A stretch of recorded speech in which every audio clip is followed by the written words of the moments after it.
RSA retour sur l'actualité ñaareelu pàcc bi ginnaaw bu ñu ko gërëmee Baye Cheikh Sall ci yaatal ak faram-fàcce xabaar yi ci maraxi rendez-vous le 20h à la présentation Aïssata Diagne Fall sunu gan ci parti bile Saloum Kaba Diakhaté nekk secrétaire général du collectif des techniciens audiovisuels de la presse audiovisuelle du Sénégal moo nekk sunu gan monsieur Diakhaté ñu nuyu la bu baax a baax gërëm la ci nangu si waxtaan ñu bàyyi la ñu nuyu téléspectateurs yu ITV. Vraiment di leen remercier déjà ci invitation bi et di leen féliciter aussi par rapport à la qualité de l'émission. En fait, ça permet, vous donnez aux gens l'opportunité de s'exprimer librement par rapport à tel ou tel sujet. Donc vraiment, au nom de CTPS, nous vous remercions de l'opportunité que vous nous donnez tamit pour ñu mën a gën a xam lan mooy suñu kii daal suñu mbëbët. Absolument. Alors yéen ngeen teg kuréel boo xam ne presse technicien presse audiovisuelle bi ñoo ko sekk depuis kañ la ak lan nga ñu mën a wax tey ci kuréel boo ngeen samp nii. En fait, collectif le CTPS, le collectif des techniciens de la presse audiovisuelle, mu ngi juddu en 2014. Donc il y a eu un premier président qui Amadou Nicolas Thiam, après Bouba Sow. Def na 10 ans président. Voilà, def na 10 ans après Bouba Sow ñëw après Daouda Ngom après Socé Ndiaye moom moo nekk sax en ce moment le président. Moi je suis le secrétaire général donc parfois man moom vu son indisponibilité man may dem sur le terrain mais comme ni ñu koy waxee rek man je suis plutôt le courtier de l'association dañu muy yónni pour may dem mais pas autre chose. Donc léegi boo ko xoolee c'est benn kuréel la boo xam ne day day réunir les techniciens yi di évoluer dans le domaine de l'audiovisuel te boo leen xoolee audiovisuel fan la commencé muy commencé production ba lay yegg ci téléspectateur bi wala auditeur bi et cetera donc ñi nekk ci chaîne de valeur boobu yëpp loolu mooy les techniciens mooy encadrer les techniciens de l'audiovisuel. kuréel bu yaatu la yaatu na trop macha allah. à peu près aujourd'hui ay ñaata ngeen ci association bi quoi. Association bi en ce moment on est en train de faire un certain recensement parce que dañuy renouveler yenn instances yi yooyu yëpp c'est quelque chose qui tourne entre 500 et 1000 parce que tant que nit ñi on considère pas que yor ngeen seen carte yooyu yëpp dañ la naan bu on peut pas encore te considérer comme étant un membre de l'association à part entière mais il y a d'autres associations yoo xam ne on est déjà en convergence ak ñoom. Boo ko jëlee par exemple il y a les cordistes il y a les antennistes il y a d'autres associations yu bëri yoo xam ne ñoom ñëpp ils sont à l'intérieur déjà parce qu'on a en fait les mêmes objectifs donc looloo tax bu ñuy wax tamit boo ko jëlee les techniciens de la TDS ñun ñëpp et cetera tous ces gens-là sont des partisans ou des membres de l'association des sympathisants ou plutôt des membres de l'association. Monsieur. waaw bu baax xam nga nag moi je salue seen association bi donte la bon.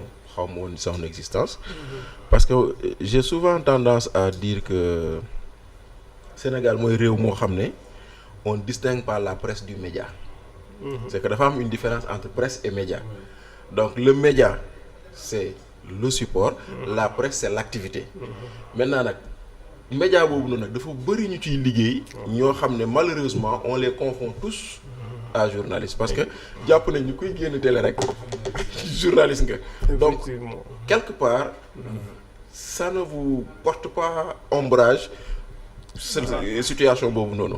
Bon, ça fait plus que nous porter ombrage. Déjà, journaliste li ñuy wax. dañu naan journaliste effectivement parce que journaliste bi moom mooy nekk au devant de la scène. Tout à fait. Mais quand un journaliste comme plateau bii nii tey bu ñu gisee les journalistes yéen ngeen toog fii nii. mais il y a combien de techniciens yu œuvrer derrière pour que ñoom le téléspectateur wala l'auditeur mën a jot le dañuy ñooñu ñëpp bu ñu ko xoolee ce sont ces techniciens là dont on parle. Et souvent ils sont laissés pour compte. Et du fait qu'ils sont laissés pour compte dañu naan defal nañ tel avantage pour journaliste bi defal nañ kii donc technicien yéen bokk ngeen et cetera. D'ailleurs sax boo xoolee c'est maintenant qu'on commence à dire journaliste et technicien bon évidemment dans la convention voilà justement on a évidemment dañ ko bind ba mu clair. Mais le problème est dans le vocable jusqu'à présent.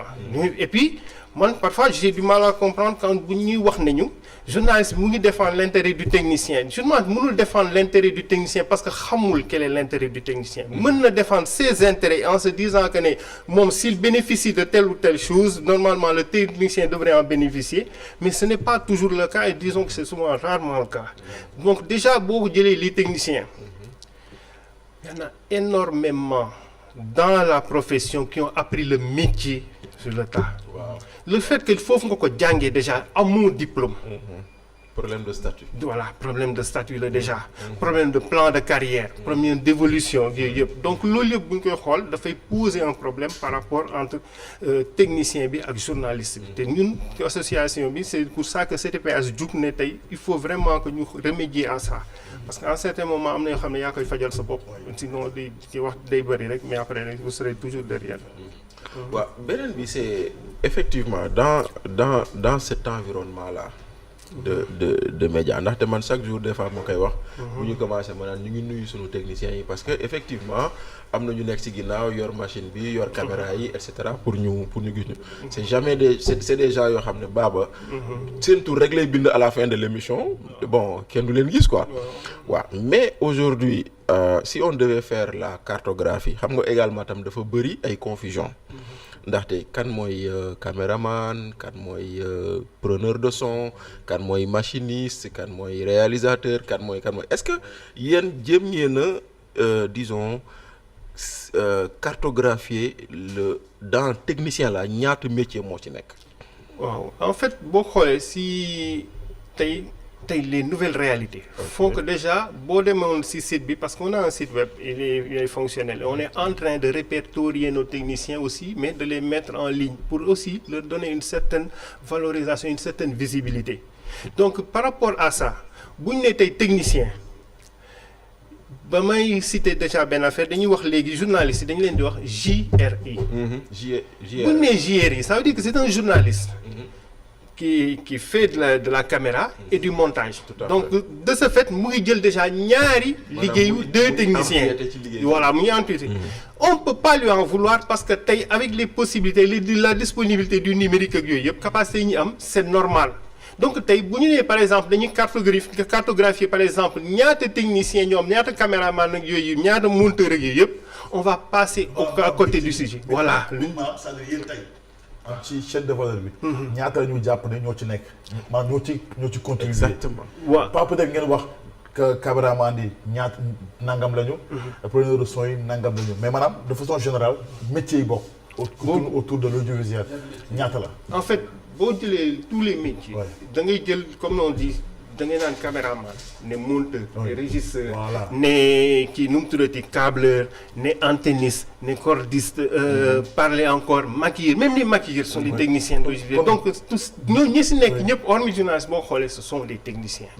ñun ñëpp à part ñi gérer l'administration. ñu bokk ci seen kuréel bi. ñoom ñëpp ils ont l'opportunité ñenn ñi dañ si bokk ñeneen ils se disent ils étaient pas au courant mais à chaque fois une fois qu'ils sont informés ils viennent de dire que ñun on va adhérer et cetera parce qu'en fait ça leur permet d'avoir une certaine visibilité et d'avoir aussi plateforme ak une plateforme d'abord d'échange et ensuite une statut boo xam ne ça permet d'être reconnu. Donc boo jëlee toute la palette bi si nekk. ñoom ñëpp ce sont des techniciens. bu ci les techniciens même ceux qui œuvrent dans le domaine de la cinématographie et cetera. Toujours c'est dans le domaine de l'audiovisuel. Donc même s'ils ont tendance à se dire que nous on fait de la cinéma la ñuy def mais en fait souvent vous voyez ñii ils font la passerelle jël ko jógee du cinéma aller vers la télévision d'autres viennent et cetera. Donc mais en fin de compte c'est toujours autour de l'image et du son. Donc c'est ça en fait la palette de techniciens ici nekk. mais Baba yéenay nëbb sama gars yéen pour jouer au vedette là. nekk ci plateau yi. léegi c'est vrai da ngay ils les appellent les hommes de l'ombre xam nga. nous remercions les hommes alors non moi je trouve que comme nous faisons nous de la presse écrite là. il faut di signer après photographe bi def non photographe il faut trouver les moyens. de montrer ces hommes de l'ombre là. parce que mais non il faut ñu feeñ nag. parce que ma Ndiaye pour di li ngay wax noonu benn anecdote en 2007 Abdoulaye Wade dafa waroon inaugurer le champ de Jatropha de Sococim. ñu ne léegi journalistes yi di dem on a mis un bus à disposition devant la RTS dem leen ngeen dugg foofu noonu ñu ñëw egg si moi j'étais venu avec mon photographe parce que jamono yooyu c'est vrai que ay téléphone jógaan lañ yoroon ay dictaphone magnétophone lañ yoroon quoi ñu ñëw les gens ont dit que bon il y a pas beaucoup de place quoi donc photographe wàccal j'ai dit au gars là ma ne ko sëñ bi ñun on est en binôme ou on y va ensemble ou je n'y vais pas. Maintenant am na benn grand photographe Max Mbaye grand bi saa yu ñu dajee loolu la may fàttali mu ne ma yow rek yaa défendre keroog boobu photographe ñeneen ñëpp dañoo ne seen photographe na wàcc parce que effectivement c'est des gens yoo xam ne boo deful nag ñu fàtte leen dans la profession. Aujourd'hui kenn du def benn une journal te amul photo. Mais est-ce qu'on met le nom du photographe qui a pris l'image? Non. Très rarement. Oui. Gis nga pour confirmer demande si laa mu ngi fii tey. du ma bàyyi ba fekk. on était ensemble à l'aéroport Yoff à l'époque. dañoo inauguré waa Air France ñoo doon inauguré seen benn matériel bi defoon foofu si benn bureau. mais comme le bureau n'était pas très grand gars yi ne il faut que ñu tànn ñuy dem quoi. gars yi dañoo amoon pour le reportage de. ma ne ko si la demal léegi yow boo demee fais ton job. Man je vais après utiliser les sons pour faire mon truc. Mais malheureusement Sylla était le seul photographe dans la salle alors que ci biti man moo taxawoon ñu mën ay photographe la. alors que c'est des choses yoo xam ne les gens ont besoin de voir ça. du lu ñu nettali. donc tey non voilà donc il faut le gros du travail mais ñoom la donc je crois qu'il faut que vous là vous jouez au vedette là il faut que vous trouviez les moyens. non ñun instant yi loolu weesoo. am naa deux interpellations yi moom bëgg kii monsieur Diakha gannaaw bu ma ko remercier. ak ni ñuy organisé woo moom lu am solo la. d'abord yéen léegi bien vrai que taxi yu bees yi def na léegi nay journaliste et technicien de communication est-ce que yéen fi nekk xalaat leen da nga war a am benn kuréel boo xamante ni uniquement des techniciens de l'audiovisuel. Après à côté un syndicat des journalistes ou bien loo yaakaaree ne même sur la base des textes là noonu ngeen mën a organiser ba nga xamante ni seen ay kii ñu koy waxati li ngeen yee seen yelleef ngeen ko mën a revendiquer mën ko jot boobu mooy beneen bi mooy donc déjà boo xoolee c'est d'abord avant tout objectif u CTPS loolu la parce que en fait comme ni ngeen fi lim yëpp c'est-à-dire on est conscient de nos réalités xam nga technicien dafay nekk koo xam ne c'est quelqu'un boo xam ne il est déjà plongé dans ce qu'il fait c'est-à-dire moom dañ koy poser un problème et déjà si loolu lay concentré wu trouver une solution par rapport à ça et on s'est rendu compte que ne avec le temps qui passe ñoom pour ñu évoluer c'est très difficile te technicien mën na tey yendu fii ci plateau bi parce que benn problème moo fi nekk mu fanaan fi bu liggéey ba am ci solution ba trouver solution satisfaction intérieure bi muy am tout à fait mënuñ ko comparer c'est pas mesurable te donc yooyu défis yooyu muy relève ce sont des défis personnels mais défis personnels yooyu à la fin moo koy améliorer parce que mu ngi apporter des solutions yoo xam ne ñeneen ñi ils en bénéficient mais après moom da koy porter préjudice tey yaa ngi wax par exemple ñuy défendre suñu dara effectivement boo ko gisee pendant les assises des médias mais on a participé à toutes les 6 commissions tey mën nañ fa et à chaque fois et c'est ce qui a surtout fait que les gens ont commencé à chaque fois bu ñuy wax journalistes yi parlent des journalistes et des techniciens parce que da ngay wax journaliste effectivement dafa am ses problèmes mais le technicien en a d'autres yoo xam ne finalement bu ñu ko résoudre dafay porter préjudice à l'ensemble tout à fait parce que tamit comme ni ngeen ko waxee comment ngeen di dem fenn ñu ne photographe bi nga ne non man je connais par exemple benn réalisateur bu fi ñëw mais boo gisoon ni mu doon choisir son caméra ban nit ñi mënuñu ko sax comprendre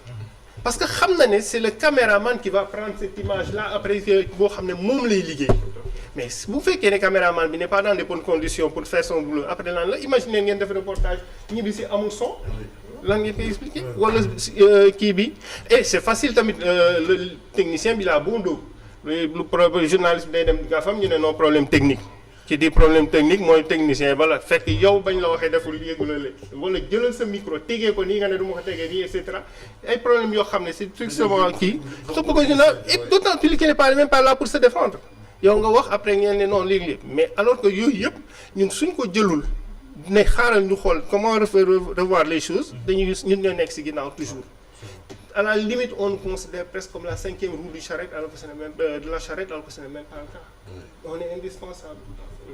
sinon posé nga beneen problème mooy fi nga waxee ne la plupart des techniciens l'audiovisuel sont formés dans le temps et jusqu'à devenir de véritables Et c'est valable aussi pour les journalistes. Il y a aujourd'hui de très grands journalistes qui n'ont jamais fréquenté l'école de journalisme. Mais léegi dañuy gis benn tendance aussi ci journalisme peut-être est-ce que tendance bi nga xamante ni dañuy gis ay journalistes yoo xam ne dañuy ñëw ci rédaction yi boo commencé nekk vrai de vrai di produire. Mais après am opportunité surtout avec la convention des jeunes reporters am opportunité demaat CESTI wala dans une autre école de formation. Pour au moins codifier seen technicité boobu ñu am. Effectivement. Est-ce que yéen dans le cadre de votre syndicat là xalaat ngeen ci loolu comme ni nga ko waxee gis nga ne seen corporation bi ci gën a bëri ils n'ont pas été à l'école ils n'ont pas été à l'école académique quoi. Mais école de la école. Mais léegi xalaat ngeen ci loolu pour que. Non seulement dañ koy xalaat mais on le met en œuvre. Par exemple on est en train de dérouler yenn programme de formation en fait ñun soo gisee on ne peut pas parler de formation on parle plutôt de renforcement de capacité. Effectivement avec justement ba pare on a discuté avec l'université virtuelle parce que ñoom ils font des formations sur les non seulement sur les mais déjà les formations ce sont des formations qualifiantes te dañ fiy jëlee ak yenn attestation on va bientôt signer normalement une convention avec l'ONFP. Parce que ñoom tamit les diplômes les formations yi sont statuées par des diplômes reconnus par l'État yooyu yëpp parce que effectivement ils en ont besoin et nous en avons besoin et ça nous permet boo xoolee si plan de carrière nga mën a dérouler yenn affaires yi parce que c'est indispensable rawatina tey si numérique bi ñuy wax parce que numérique bi c'est carrément benn niveau boo xam ne am na formation boo xam ne boo ko amul di nga càng si yoon bi donc loolu yëpp tamit on en tient compte vraiment. Est-ce que numérique bi aujourd'hui nekkul benn handicap ci technicien des médias yi. Non au contraire non parce que tey suñu jëlee nañu jël benn application bu gën a terre à terre WhatsApp. WhatsApp mais ñi koy utiliser ñu ci bëri jànguñu numérique jànguñu dara. Les Sénégalais ont domestiqué WhatsApp. te pareegul te yeneen applications yi ñu ñëw ndànk-ndànk di ko def quelles que soient les applications dañu leen koy rawatina ne ñi nga xam ne ils sont dans ce métier là boo ko jëlee par exemple numérique bi tey montage vidéo yeeg yooyu yëpp dafa gën a yokk potentiel bi c'est-à-dire tey ça les oblige à s'améliorer. Parce que tey dootoo doyloo li nga def tey da ngay def lenn foog ne yaay li ñuy wax ne yaa raw ñëpp nga gis ku keneen def lu raw loolu rapidement. tey waxatuñu tey affaire numérique on parle d'intelligence artificielle. am na affaire yu bëri yoo xam ne teggil nañ la ko comme coono pour que tu sois plus performant et te concentres si leneen li gën a li nga xam ne mën na gën a génne donc ce sont des opportunités vraiment pour ñun.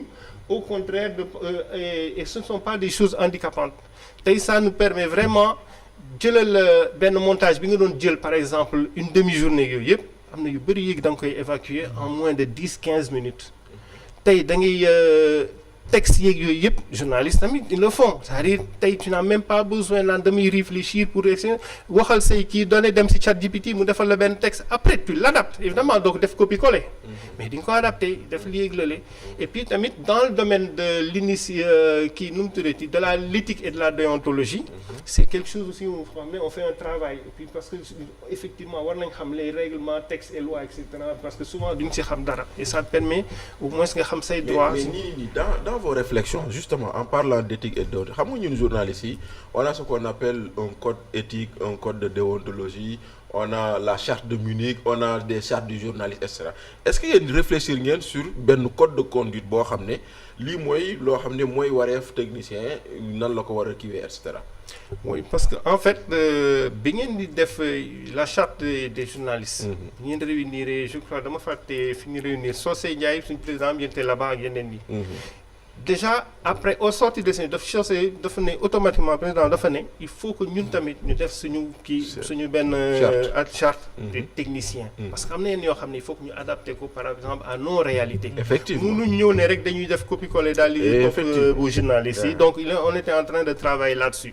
Bon effectivement boo leen xoolee début d'année yi ak tournée yi c'est pour ça que ça a été repoussé mais on est en train de programmer ça aussi parce qu'il faut que ñu am effectivement la charte des techniciens pour pouvoir ñun tamit ñu xam quels sont les règlements et autres yi ñu war a liggéey. objectif kuréel bi lan la. D'abord et avant tout protéger les techniciens les former et améliorer leurs conditions de travail mais aussi tamit faire en sorte qu'ils répondent à l'employabilité du 21e siècle.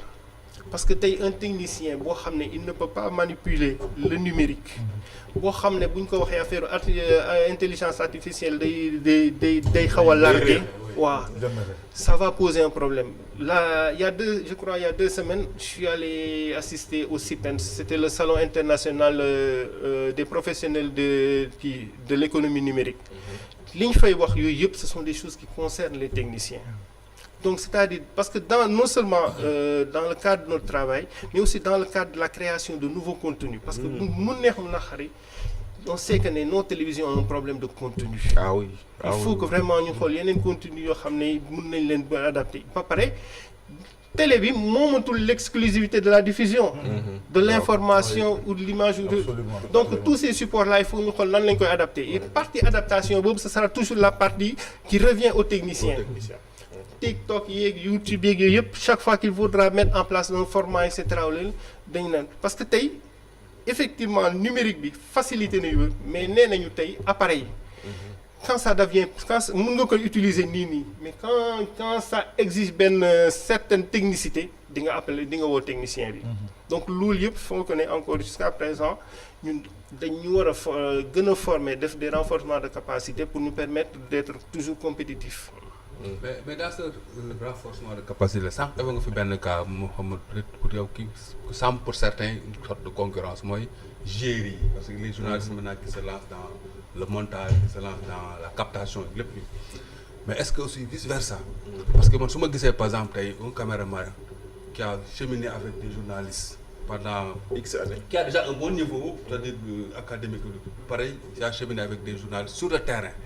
Des fois même tu as des caméramans qui disent que mais tiens d'où regarde ça xoolal lii affaire bii donc dans le sens de l'information kaw Serigne Sall waaw xam nga kooku tey est-ce que jaarul tey fi nekk nii autant on peut avoir ay gérés yi ñu am des terres yi c'est-à-dire des techniciens reporters ki xam ne dootu ñëm ci gaal et puis day gën a yaatal gaal gi rek njaboot gi quoi. et puis ñoom tamit dañoo gis nga remarque bu ñu la jox ñoom techniciens yi. prendre ko en compte boo ko jëlee remarque bu ñu la jox boo ko jëlee en compte tegu ci yoon.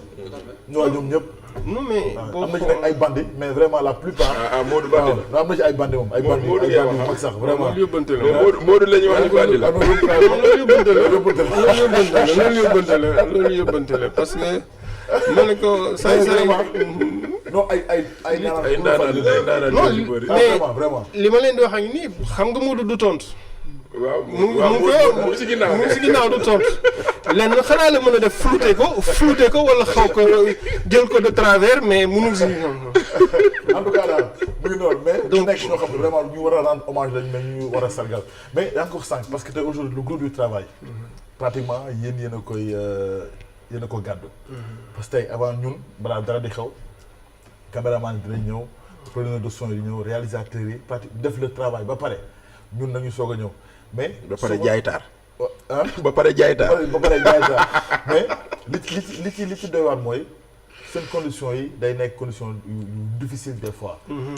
conditions de travail yi mais également sur le plan salarial yooyu yëpp day nekk yoo xam ne lu compliqué la te tout le temps da ngay dégg technicien di ko joytu di ko ñaxtu est-ce que yéen a ci def ay jéego pour que vraiment solution mën a am ci côté boobu. en fait boobu tamit ñu ngi siy jéego bu baax parce que c'est très important parce que ni ñu doon waxee ni mooy déjà li ñuy wax par exemple précarité bi mais tey la précarité dont on parle dafa il faut que tamit ñu li ñuy wax suñu mindset ñu mën ko changer bu bari parce que en fait un technicien bon pour man personnellement je me dis que ne un technicien c'est pas quelqu'un boo xam ne dafa war a courir derrière un CDI à tout bout de champ parce que déjà bu fekkee ne il est très bien formé. li mu mën a defar bari na trop te c'est-à-dire fi mu mënee am des revenus day bari parce que chaque fois un bon technicien boo leen ko gisee su nekkul si lii mu ngi nekk si lële et souvent dañ c'est quelqu'un de très recherché njaga moom xarmat rek mais c'est-à-dire voilà justement parce que dañuy xool ñu ne par exemple ñun dañuy tey dañuy wax ne techniciens yi tey audiovisuel potentiel bi si nekk bari na tey on a des déficits d'image boo ko xoolee ñun suñ techniciens ils sont partout au Sénégal tey on est en train de voir nan la ñu gën a raffermir le maillage parce que tey war ngeen soxla des documentaires des images n'importe où au Sénégal ñu mën leen ko jox sans pour 15 ans que nit ñi bouger te dama déglu par exemple si salon bi ma cité ñuy wax li ñuy wax si 5G 5G capacité bi muy am c'est nee nañ c'est 10 fois la 4G c'est-à-dire daf li c'est sans limite. et da ngay def du direct foo mënti nekk. tey suñu technicien normalement un technicien d'ailleurs ce n'est même pas pour Sénégal kese un technicien à l'étranger mën nga ñëw. Par exemple si site CTPS xool annuaire bi ne j'ai besoin d'un caméraman j'ai besoin par exemple d'un caméraman qui se trouve à Kolda nga dem si site bi xool ne kii moo fa nekk nga contacter ko. loolu on est en train de faire justement c'est ça parce que moom la ñuy wax l'annuaire des professionnels. wala à Matam mais au-delà de nga ne ko tamit ban matériel nga yor mu ne la tel matériel loolu laa rek nga ne ko ah ok d'accord c'est bon parce que am na ñu bëri ñoo xam ne de plus en plus boo leen xool les étrangers ils viennent au Sénégal sans amener de technicien et encore moins de matériel. donc s'ils n'amènent pas de matériel c'est qu'ils trouvent sur place du matériel. S'ils n'amènent pas de caméra ça veut dire que de technicien ça veut dire qu'ils ont trouvé ça. Ça leur coûtera moins cher. te ñun ça nous rapporte la des techniciens de qualité. voilà justement qualifiés donc loolu tamit on est en train de travailler moom la ñuy wax jusqu'à présent le problème de renforcement de capacité la formation et autres pour vraiment ñu adapter aux nouvelles réalités donc looloo gën a nekk si. mais aujourd'hui comment appréciez-vous comment appréciez-vous tey jii nii le niveau et la qualité de formation bu exister dans l'espace c'est vrai que yaa ngi wax ni bëri na ñoo xam ne ils sont formés dans le tas mais est-ce qu'il y a pas besoin de réinventer la formation pour mieux l'adapter au monde très changeant dans lequel nous sommes. xam nga si assises yi déjà commission bi doon gérer affaire formation yi dañ ne bon comme on peut pas interdire tel ou tel kii nu mu tuddati école de formation yëpp au moins que ñoom qu'ils se donnent le droit d'apprécier les centres de formation yëpp par exemple dama andoon benn vidéo c'est un gosse boo xam ne da nga koy jox caméra mu démonter ko tas ko yooyu yëpp amul entrée en sixième. mun ko monter waat mun ko assembler waat. non mais en fait seen technicien boo leen laajee fii ñan ñooy defar caméra y a pas un centre de formation. buy defar buy former des techniciens pour les caméras yëpp des caméras yi fi nekk. appareil photo yëpp. waaw non mais Lynx moom laaj ko fan la ko jàngee ñi ma lay wax ne ñoom ñoo ko jàngal. à savoir Saré tey yàlla dafa def mu ngi feebar dafa tëdd mais c'est le meilleur technicien bi doomam tey mooy Tidiane Saré boo dee ay yeneen chaîne télé yi da nga leen dégg ñoom leen repal wala ay Djibi Fall wala ay ñoom. Saré bu Pikine moom justement waaw lay Sakar ñu ñoom maa ko ñun ñëpp boo leen déggee soo leen wax ne dañuy tas appareil photo def monté waat ko panne bi nekk si ñu defar ko jox la ko mais amul école ba leen formé. comme ni ngeen di wax si nu mu tuddati si formation centre de formation yi nekk.